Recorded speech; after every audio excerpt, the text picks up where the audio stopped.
Estamos analizando en nuestro estudio bíblico el libro de Deuteronomio en el Antiguo Testamento, dentro del cual las últimas líneas del capítulo anterior nos presenta al pueblo llorando delante de Yahvé. Así terminó el capítulo 1 que consideramos en nuestro estudio anterior.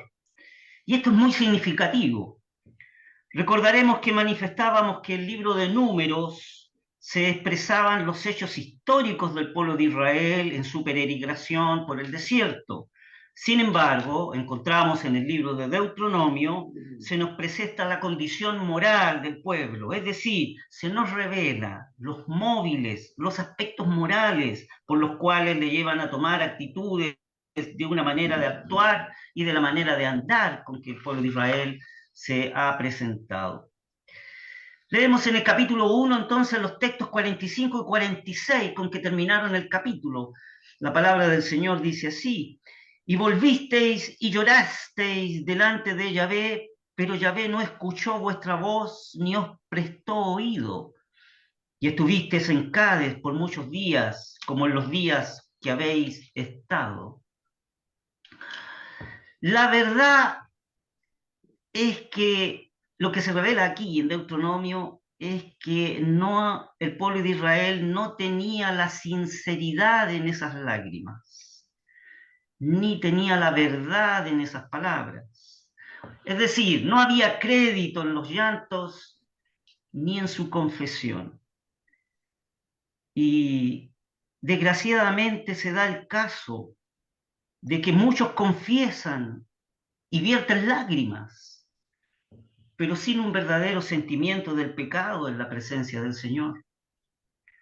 Sabemos que un corazón verdaderamente contrito es la delicia del Señor, y con el tal se complace. No sin razón el salmista expresa, ¿verdad? Los sacrificios de Dios son el espíritu quebrantado. Al corazón contrito y humillado no despreciarás tú, oh Dios. Se manifiesta en el Salmo 51.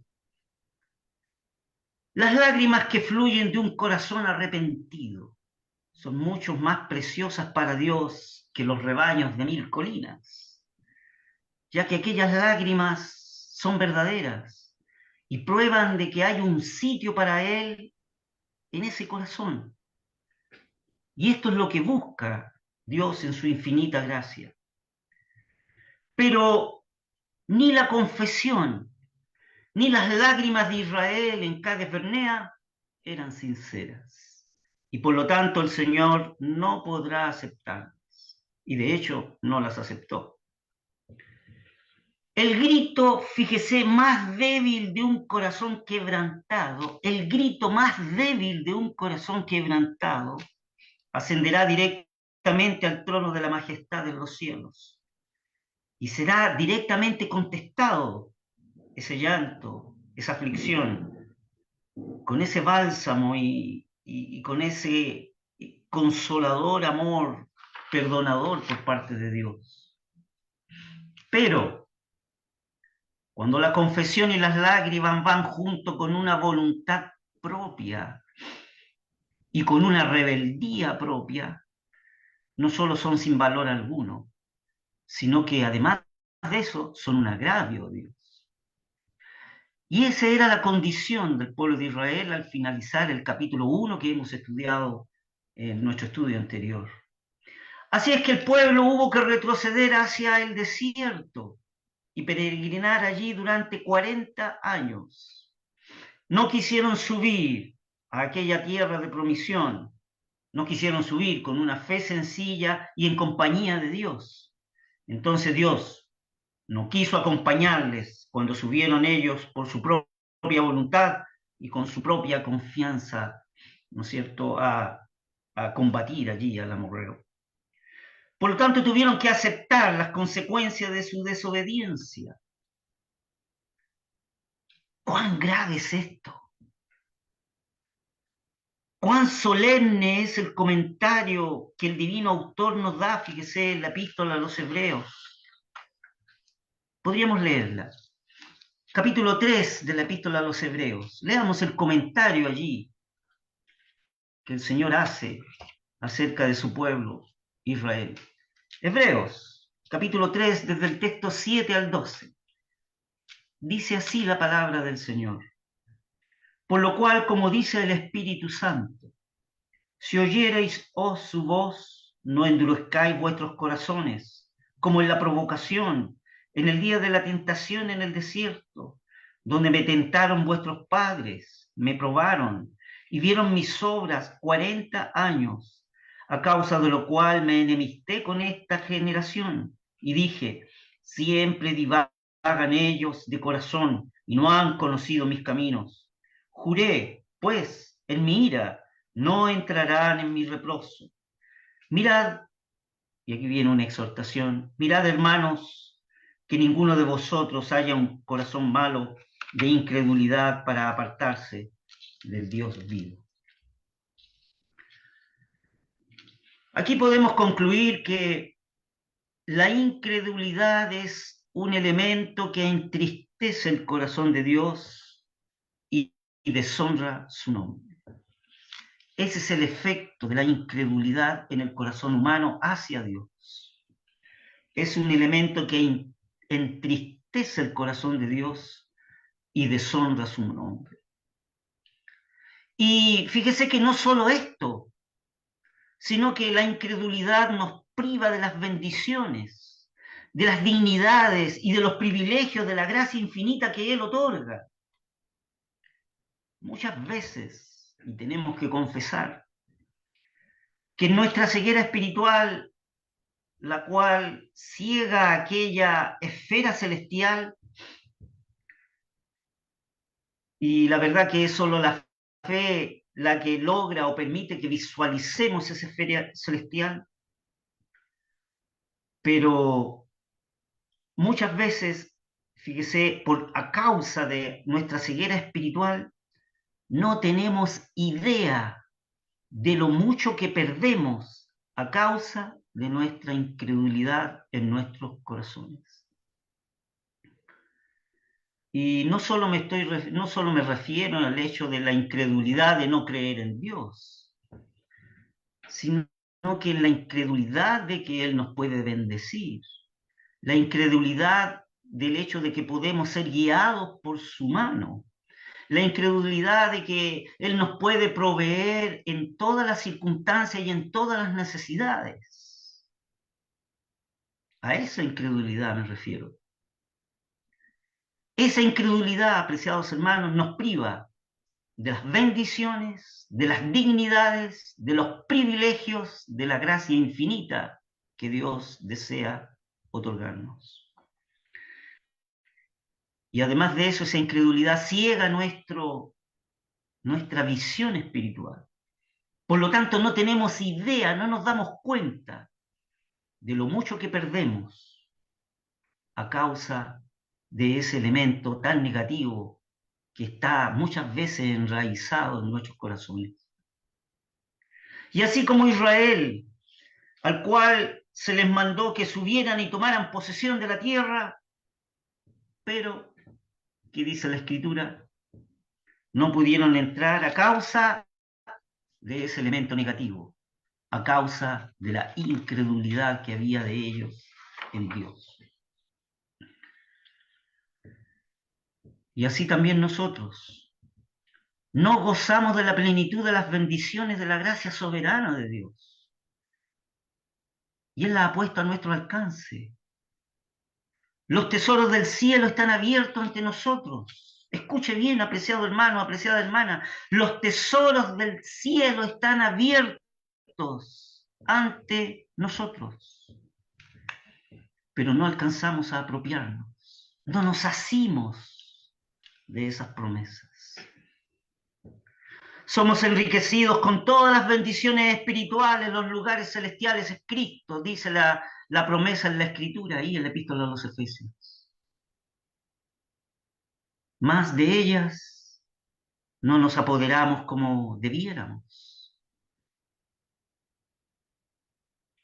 Aquí cabe una pregunta. ¿Quién podrá calcular lo que perdemos por causa de nuestra incredulidad en cuanto a la obra del Señor alrededor de nuestro? ¿Quién puede cuantificar, evaluar que por causa de ese elemento negativo enraizado en nuestros corazones se pierde en cuanto a la obra del Señor alrededor nuestro? Mire, en los evangelios leemos en ciertos lugares que el Señor Jesús tuvo que decir: no pudo hacer grandes obras a causa de la incredulidad que había en ellos. Eso llegó a decir el Señor Jesús cuando visitaba ciertos lugares. No pudo hacer las grandes obras que él deseaba hacer en medio del pueblo, con los menesterosos allí, los necesitados. Y muchas veces el Señor no pudo hacer las grandes obras a causa del elemento negativo enraizado en los corazones de aquellos que estaban alrededor del Señor: la incredulidad.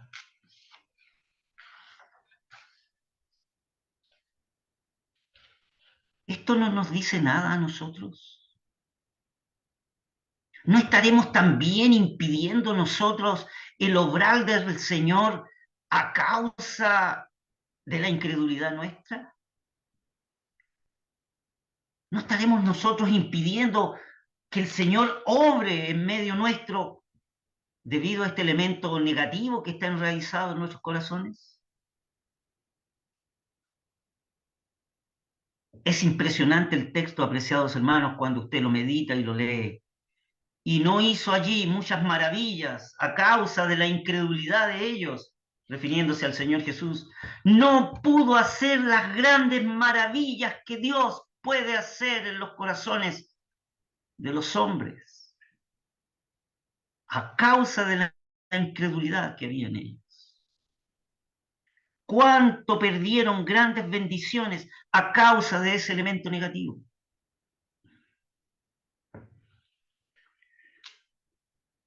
Pero bueno, lo maravilloso de esta oscura realidad es que la fe sincera y sencilla, que cuenta siempre con Él y que Él se complace siempre en honrar, una fe sencilla, sincera.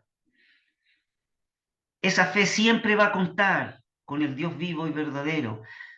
Y Dios, el Dios vivo y verdadero, se complace siempre en honrar esa fe sincera y sencilla. ¿Cuántas veces el Señor Jesús en su vida dijo: según vuestra fe, así os sea hecho? La contraposición entonces del elemento negativo enraizado en nuestros corazones llamado incredulidad, el antídoto a ese mal es una fe sincera y sencilla en el Señor. Según vuestra fe, así os sea hecho, decía el Señor en sus palabras. Preciosas palabras que conmueven el alma. Que ellas nos animen entonces a obtener más y más abundantemente, apreciados hermanos, los inagotables recursos que tenemos en la gracia del Señor. Teniendo esto en cuenta, entonces, apreciados hermanos, prosigamos nuestro estudio del libro de Deuteronomio.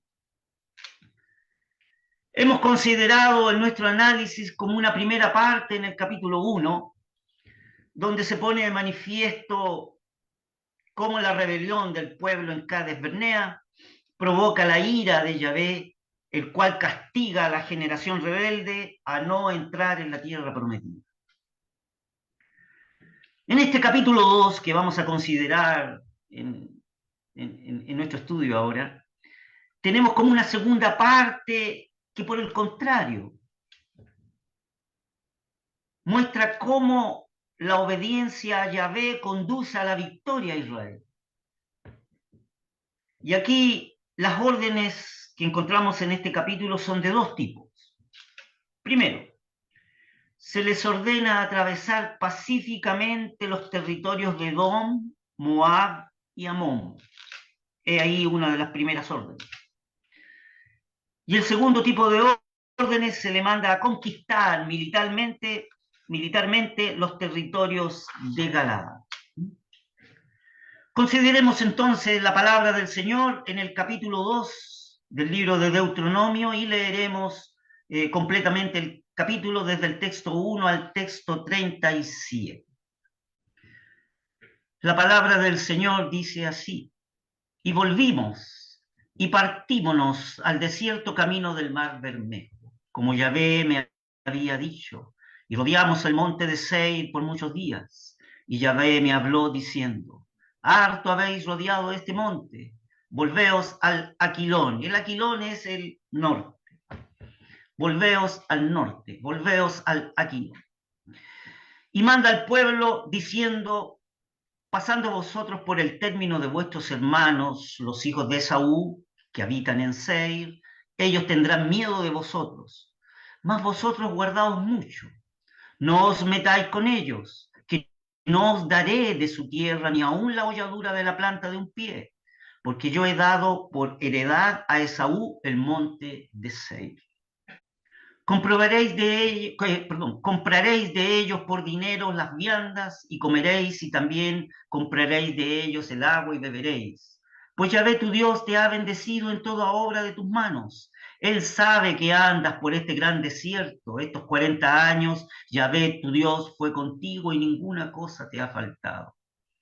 Y pasamos de nuestros hermanos, los hijos de Saúl, que habitaban en Seir por el camino de la llanura de Elat y de Ezión-Geber, y volvimos y pasamos camino del desierto de Moab. Y Yahvé me dijo: no molestes a Moab, ni te empeñes con ellos en guerra, que no te daré posesión de su tierra, porque yo he dado a Ar por heredad a los hijos de Lot.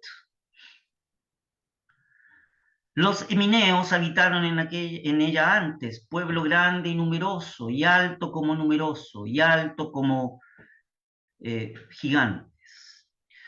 Pero gigantes eran ellos también contados, como los anaseos, y los moabitas los llamaban emineos.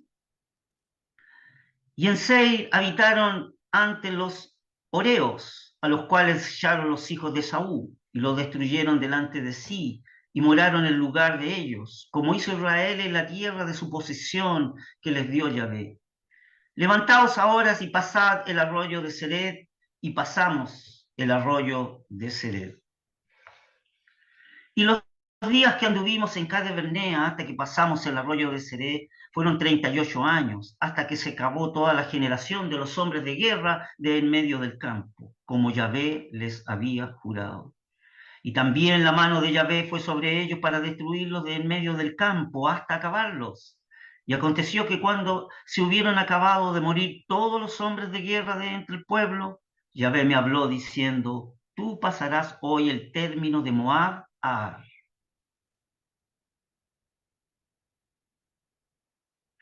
Y te acercarás delante de los hijos de Amón.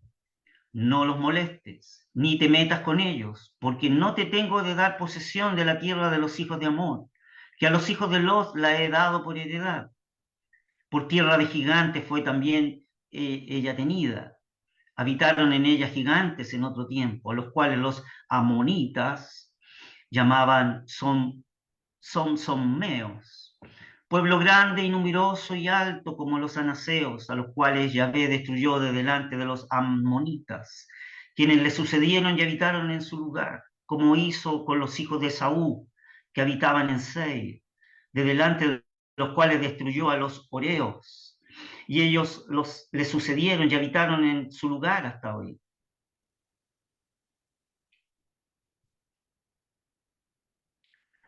Y a los heveos, siempre se identifica a los heveos con los hititas, ¿eh? Y a los heveos que habitaban en Hazerim, hasta Gaza, los caftoreos, que salieron de Caftor, los destruyeron. Ahí, fíjese que los hijos de Caftor, por lo general los arqueólogos creen que son los filisteos. ¿Mm? que salieron desde la isla de Chipre y se posicionaron en toda la llanura de Palestina, de Canaán. Volvamos a leer esa parte entonces. Los caftoreos que salieron de Caftor los destruyeron y habitaron en su lugar. Levantaos, partid y pasad el arroyo de Arnón. He aquí he dado en tu mano a Sejón, rey de Hesbón, amorreo, y a su tierra. Comienza a tomar posesión y empeñate con él en guerra. Hoy comenzaré a poner tu miedo y tu espanto sobre los pueblos debajo de todo el cielo, los cuales oirán tu fama y temblarán y angustiarse delante de ti. Enviaré mensajeros desde el desierto de Cademot a Sejón, rey de Hesbón, con palabras de paz, diciendo: pasaré por tu tierra por el camino iré, sin apartarme a diestra ni siniestra. La comida me venderás por dinero y comeré, el agua también me darás por dinero y beberé, solamente pasaré a pie. Como lo hicieron conmigo los hijos de Saúl que habitaban en Seir y los moabitas que habitaban en Ar, hasta que pase el Jordán a la tierra que nos da Yahvé nuestro Dios. Mas Sejón, rey de Hesbón, no quiso que pasásemos por el territorio suyo, porque Yahvé tu Dios había endurecido su espíritu y obstinado su corazón para entregarlo en tu mano como hoy. Y díjome Yahvé: he aquí yo he comenzado a dar delante de ti a Sejón y a su tierra. Comienza a tomar posesión para que herede su tierra. Y saliónos Gesón al encuentro, y él y todo el pueblo para pelear en Jaaz o Yaaz. Mas Yahvé nuestro Dios lo entregó delante de nosotros y herimos a él y a sus hijos y a todo su pueblo. Y tomamos entonces todas sus ciudades y destruimos todas sus ciudades, hombres y mujeres y niños, no dejamos ninguno. Solamente tomamos para nosotros las bestias y los despojos de las ciudades que habíamos tomado, desde Ahoreb, que está junto a la ribera del arroyo de Arnón, y la ciudad que está en el arroyo hasta Galadad. No hubo ciudad que escapase de nosotros. Todas las entregó Yahvé nuestro Dios en nuestro poder. Solamente a la tierra de los hijos de Amón no llegaste, ni a todo lo que está a la orilla del arroyo de Jacob, ni a las ciudades del monte, ni al lugar alguno que Yahvé nuestro Dios había prohibido. Que el Señor bendiga su palabra. Fíjese que en el texto 1 hay una gran belleza moral. Volvamos a leer el texto 1. Dice: y volvimos y partimos al desierto camino del mar Bermejo, como Yahvé me había dicho, y rodeamos el monte de Seir por muchos días. Hay una gran belleza moral en este texto, con esa asociación con que Moisés se identifica por completo con el pueblo de Dios. Él no habla en singular, sino que habla en plural. Volvimos, plural. Partímonos, plural. Camino al Mar Bermejo, donde Jehová me había dicho, y rodeamos, plural, el monte de Seir por muchos días. Al meditar este texto, hay una gran belleza el hecho de que Moisés se identifica con el pueblo de Israel. Así como Josué y Caleb tuvieron que volverse atrás, camino del desierto, en compañía de la incrédula congregación que no quiso entrar a la tierra prometida,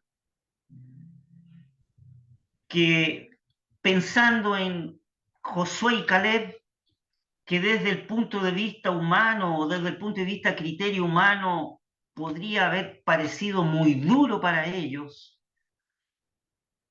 porque fueron parte de los 12 espías y fueron los únicos 2 espías que dieron magníficas noticias y ánimo y gozo y fe de que Dios podía dar esa tierra prometida que habían, recorrido. Fue frustrante para Josué y Caleb, ¿verdad?, tener que, después que en la ira del Señor contra la rebeldía y la incredulidad del pueblo de Israel y dar el juicio de que tenían que ir a vagar 40 años en el desierto hasta que esa generación rebelde se acabara y volviera una nueva generación que es la cual va a entrar a la tierra prometida. O sea, Josué y Caleb tuvieron que volver atrás junto con Moisés, camino del desierto, en compañía más encima de toda la congregación incrédula. O sea, desde el punto de vista del criterio humano, eso parece muy duro para ellos, ¿verdad? Sin embargo, podemos estar seguros de que lo que Dios estaba haciendo era bueno y provechoso. Fíjese que hay siempre una gran bendición cuando nos inclinamos ante la voluntad del Señor. Como lo hizo Moisés, como lo hizo Josué y Caleb. Se inclinaron, aceptaron de buena gana la voluntad del Señor en ir a caminar 40 años en el desierto. Hay siempre, preciados hermanos, una gran bendición cuando nos inclinamos ante la voluntad del Señor, aceptamos la voluntad del Señor, aunque no siempre podamos comprender el cómo y el porqué de las cosas. A pesar del juicio que Dios había dado a Israel, de que iba a aniquilar la generación incrédula y 40 años iban a estar en el desierto, puede que Josué, Caleb y aún Moisés no pudieran comprender el cómo y el por qué se estaba mandando esto. Pero aquí hay algo notable y una gran lección para nosotros. El texto inspirado de lo que acabamos de leer no expresa en ningún lugar que estos servidores de Dios, me refiero a Moisés, a Aarón, a Josué, a Caleb, expresaran una sola palabra de murmuración. No hay ninguna parte del texto inspirado en que estos servidores de Dios, ante el mandato de Yahvé de volver al desierto 40 años, que ellos hayan murmurado. Al verse obligados a volver al desierto por 40 años, a pesar de que ellos estuvieron dispuestos a subir y a poseer la tierra que Yahvé las había dado. Qué porte espiritual, apreciados hermanos, qué fortaleza la de ellos, qué paciencia en los corazones de estos hombres, con una fe sencilla y sincera y una actitud apremiante en hacer la voluntad del Señor. Así actúa el verdadero siervo del Señor, siempre confiado en las manos del Señor y asido de su voluntad. Ellos, Moisés, Josué y Caleb, se limitaron solamente a volver atrás cuando Yahvé volvió atrás también. ¿Cómo podían pensar quejarse cuando veían que la carroza de Dios, del Dios vivo y verdadero de Israel, dando vuelta hacia el desierto?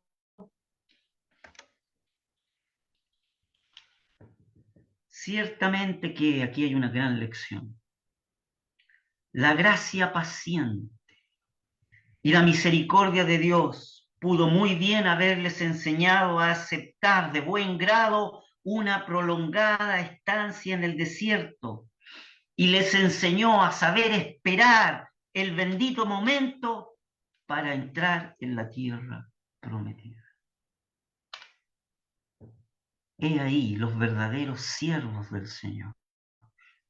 Y he ahí un verdadero hijo de Dios, el que sabe esperar el momento en el cual Dios ha de actuar a favor de él o por medio de él.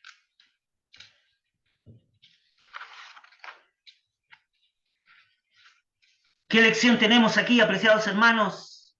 Que es siempre provechoso someternos mansamente a la mano de Dios. Es de una seguridad absoluta. Es de seguridad levantar una rica cosecha de bendiciones con tal ejercicio de fe. El verdadero secreto del descanso consiste, según el mismo Señor nos enseña, en tomar sobre nosotros el yugo de Cristo. Él dijo un día: venid a mí todos los que estáis trabajados y cargados, y yo os haré descansar. Llevad mi yugo sobre vosotros y aprended de mí, que soy manso y humilde de corazón, y hallaréis descanso para vuestras almas, porque mi yugo es fácil y ligera mi carga. Podríamos preguntarnos, ¿cuál es el yugo? ¿A qué yugo se refería el Señor? Ese yugo era la absoluta sujeción a la voluntad del Padre. Tal era el yugo de Cristo. La absoluta sujeción. Ser sujeto es parte de la característica de un creyente. En algunas epístolas el apóstol nos exhorta: sujetaos unos a otros, ser sujetos a Dios y sujetaos unos a otros, con amor, con aprecio, con cariño, con exhortación, ser veraces, ser rectos, sujetaos unos a otros. ¿Cuál era el yugo del Señor Jesús, el cual nos pide que tomemos? Era la absoluta sujeción a la voluntad de su Padre. Ese era el yugo de Cristo. Y esto es lo que Él, Dios, en su infinita gracia, nos invita a tomar sobre nosotros. ¿Con qué fin? ¿Con qué propósito? A fin de que nosotros también podamos hallar descanso para nuestras almas. He ahí el secreto. ¿Por qué Moisés, Caleb y Josué estaban tranquilos, descansando? Porque estaban sujetos a la voluntad del Señor y había una fe sencilla y sincera en el Dios vivo y verdadero de lo que Él estaba haciendo. Así que fuera al norte, al sur, a la izquierda o a la derecha, ellos estaban con el Señor.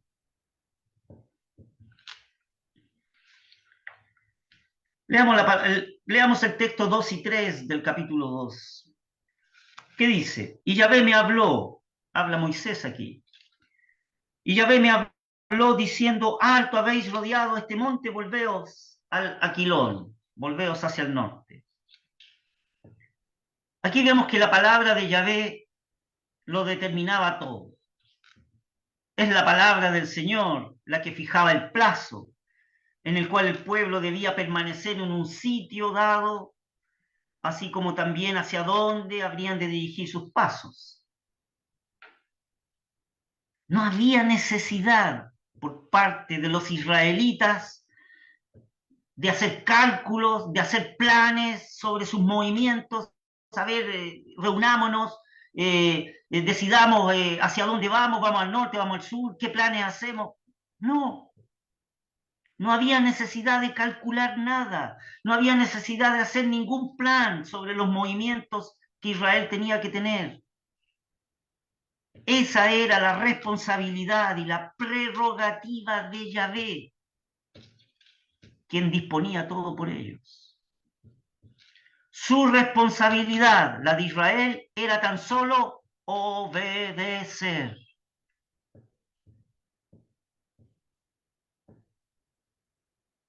Fíjese que encontramos entonces, primero, la palabra de Dios y en segundo lugar encontramos la obediencia de Israel. No se menciona aquí en el libro de Deuteronomio, ya lo hemos dicho, ni la nube ni la trompeta. Se menciona tan solo las palabras de Dios en contraste con la obediencia que tiene que tener Israel a las palabras de Dios. Y apreciados hermanos, ¿y no es así también en el día de hoy para la iglesia del Señor?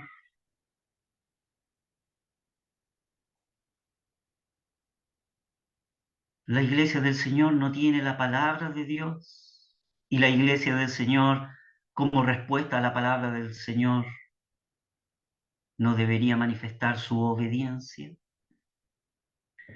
Nada puede ser o no, nada puede haber más precioso que para un hijo de Dios, con tal que el corazón esté en una condición bien recta y ser guiado en todos sus movimientos por el mandato divino. No hay más precioso hijo de Dios con esas características, con un corazón recto y guiado en todos sus movimientos por el mandato divino.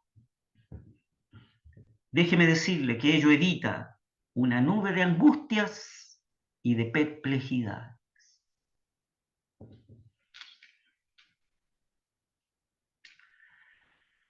Veamos otro punto importante dentro de este capítulo 2 que estamos analizando del libro de Deuteronomio.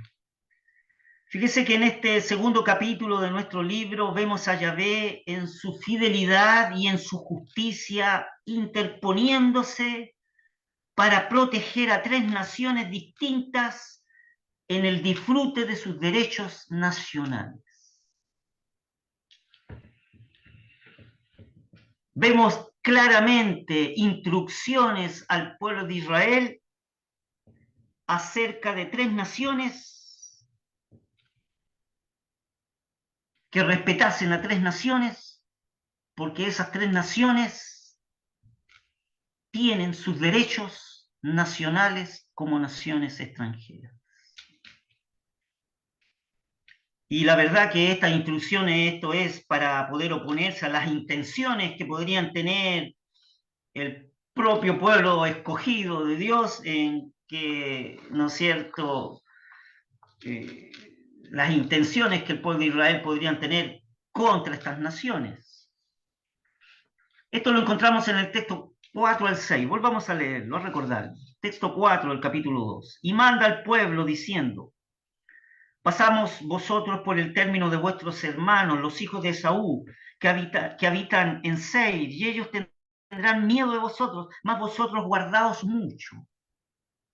No os metáis con ellos, que no os daré su tierra, ni aun la holladura de la planta de un pie, porque yo he dado por heredad a Esaú el monte de Seir. Compraréis de ellos por dinero las viandas y comeréis, y también compraréis de ellos agua y beberéis. Fíjese que Israel, no olvidemos que Israel está en una actitud orgullosa, un andar un poco carnal, ¿verdad? Aquí estoy yo, aquí vengo yo. ¿Ah? Un pueblo que lloró y sus lágrimas no valían mucho, un pueblo que confesó y su corazón no estaba muy lejos, estaba lejos del Señor, se devolvió castigado hacia Israel, hacia el desierto. Este pueblo entonces se ve que en su actitud pudo creer que podía apoderarse de la tierra de Edom. Las instrucciones entonces claras por parte de Yahvé fue que tuvieron que aprender una cosa muy distinta. Tuvieron que aprender otra cosa muy diferente. ¿Qué tenían que aprender? Tenían que aprender que el Altísimo es el gobernador sobre todos y entre todas las naciones, que toda la tierra le pertenece y que la distribuye en porciones a uno a otro según a él le place. Y este es un magnífico, fíjese, hecho digno de ser recordado por nosotros. Dios es el que concede reinos, provincias y países según su soberana voluntad. Eso tenía que aprender Israel. Y la significación de la sentencia, fíjese, es profunda, muy profunda cuando leemos, y porque yo he dado por heredad a Esaú el monte de Seir.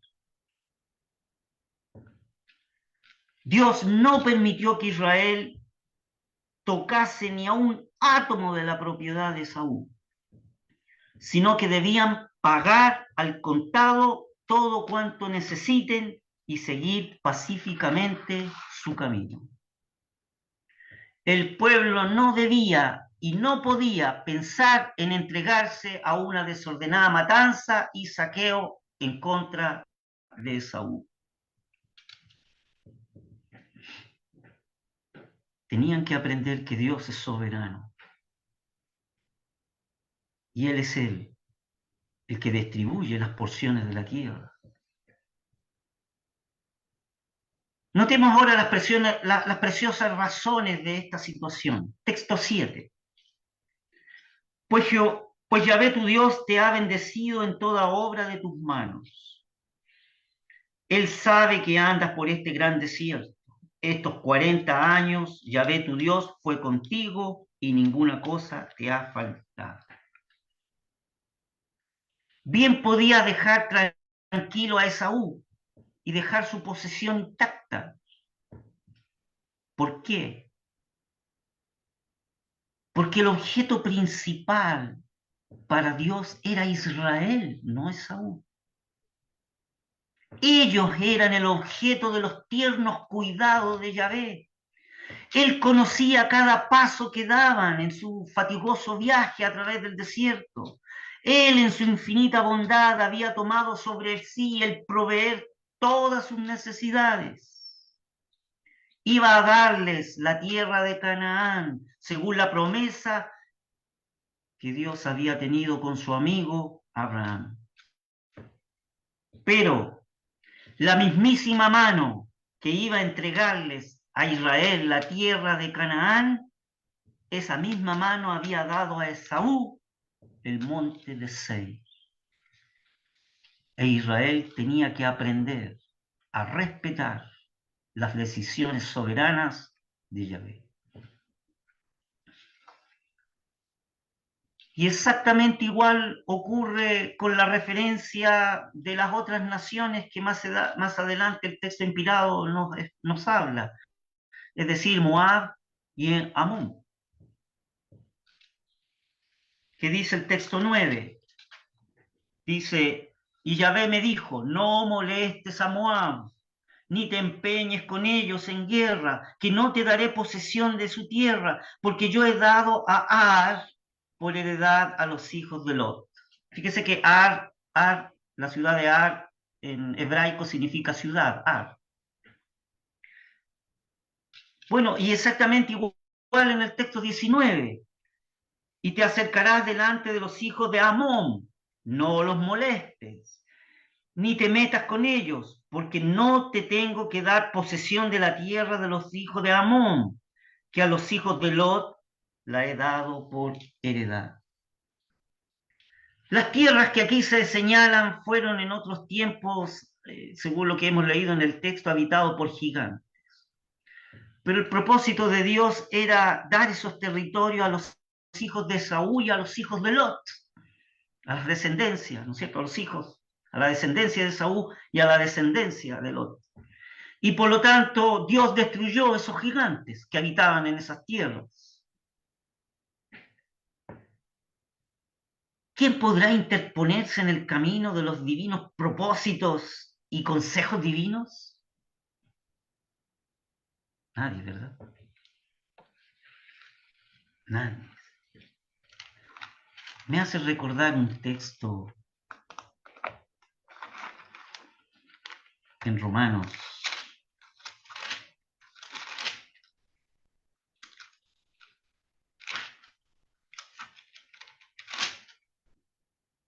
capítulo 11, el texto 33. Dice así: oh profundidad de las riquezas, de la sabiduría y de la ciencia de Dios. Cuán incomprensibles son sus juicios e inescrutables sus caminos. Porque ¿quién entendió la mente del Señor? ¿O quién fue su consejero? ¿O quién le dio a él primero para que le sea pagado? Porque de él y por él y en él son todas las cosas. A él sea gloria por los siglos. Amén. Amén. ¿Quién podrá interponerse en el camino de los divinos propósitos y consejos divinos? Nadie.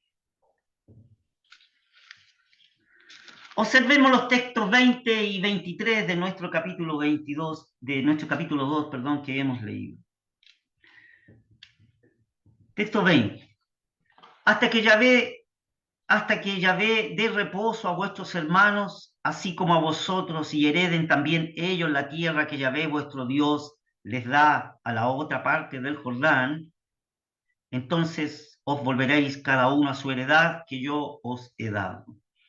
Mandé también a Josué entonces diciendo: tus ojos vieron todo lo que Yahvé vuestro Dios ha hecho a aquellos dos reyes, así hará Yahvé a todos los reinos a los cuales pasarás tú. No los temáis, que Yahvé vuestro Dios, Él es el que pelea por vosotros. Y oré a Yahvé en aquel tiempo diciendo. Así es que a Israel no le fue permitido meterse en las posesiones de estas tres naciones: los edomitas, los amonitas y los moabitas. Pero la siguiente sentencia, vemos una cosa del todo diferente cuando se trata del pueblo amorreo, ¿verdad? Fíjese que en el texto 24 que tenemos, el texto 23 dice: y oré a Yahvé en aquel tiempo diciendo: Señor Yahvé, tú has comenzado a mostrar a tu siervo tu grandeza y tu mano fuerte. Eh, Creo que estoy leyendo el capítulo 3, perdón, estoy equivocado. Volvamos al texto 20, al texto 20 y 23 del capítulo 2, perdón. Dice así la palabra también. Por tierra gigante fue también ella tenida, y habitaron en ella gigantes en otro tiempo, a los cuales los amonitas llamaban someos, pueblo grande y numeroso y alto como los anaseos, a los cuales Yahvé destruyó de delante de los amonitas, quienes le sucedieron y habitaron en su lugar. Como lo hizo con los hijos de Esaú, que habitaban en Seir, de delante de los cuales destruyó a los horeos, y ellos le sucedieron y habitaron en su lugar hasta hoy. Y a los heveos que habitaban en Jazerín hasta Gaza, y los caftoreos que subieron de Caftor, lo destruyeron y habitaron en su lugar. Aquí vemos entonces que Israel no le fue permitido, ¿verdad? Como decíamos, meterse con las posesiones de estas tres naciones: los edomitas, los amonitas y los moabitas. Pero hay una siguiente sentencia en el texto 24. Vemos una cosa totalmente distinta cuando se trata del pueblo amorreo. ¿Qué dice el texto 24?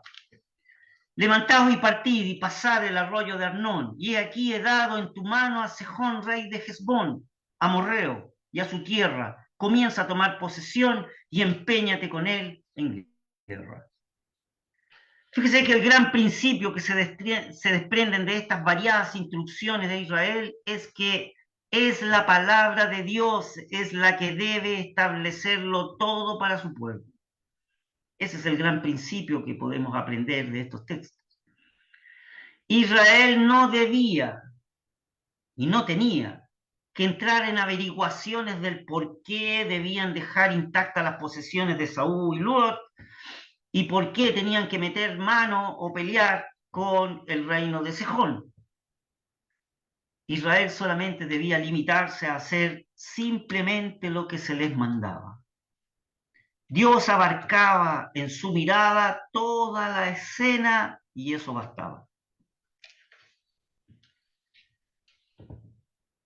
En el día de hoy, los hombres pueden creer que Dios se ha olvidado de la tierra. Bendito sea su nombre, pues según lo que podemos leer, lo que nos escribió inspirado el apóstol Pablo, nos dice lo que nos dice en su discurso orientado allí en los filósofos de Atenas, es algo totalmente distinto. Consideremos esa porción un minuto, apreciados hermanos. Hechos capítulo 17. Hechos capítulo 17. Y vamos a leer el texto 24 al 26. Aquí tenemos el discurso del apóstol Pablo a los filósofos que estaban en Atenas, ahí en ese Areópago. ¿Qué dice la palabra del Señor?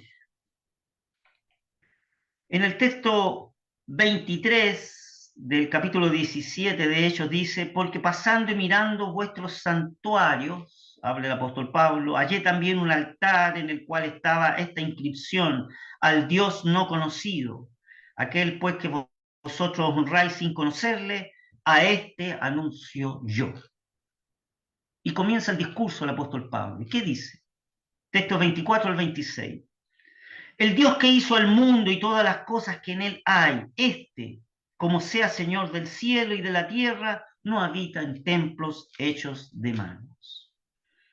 Ni es honrado con manos de hombres, necesitado de algo, pues él da a todos vida y respiración y todas las cosas. Texto 26. Y de una sangre ha hecho todo linaje de los hombres para que habitasen sobre toda la faz de la tierra y les ha prefijado el orden de los tiempos y los términos de la habitación de ellos.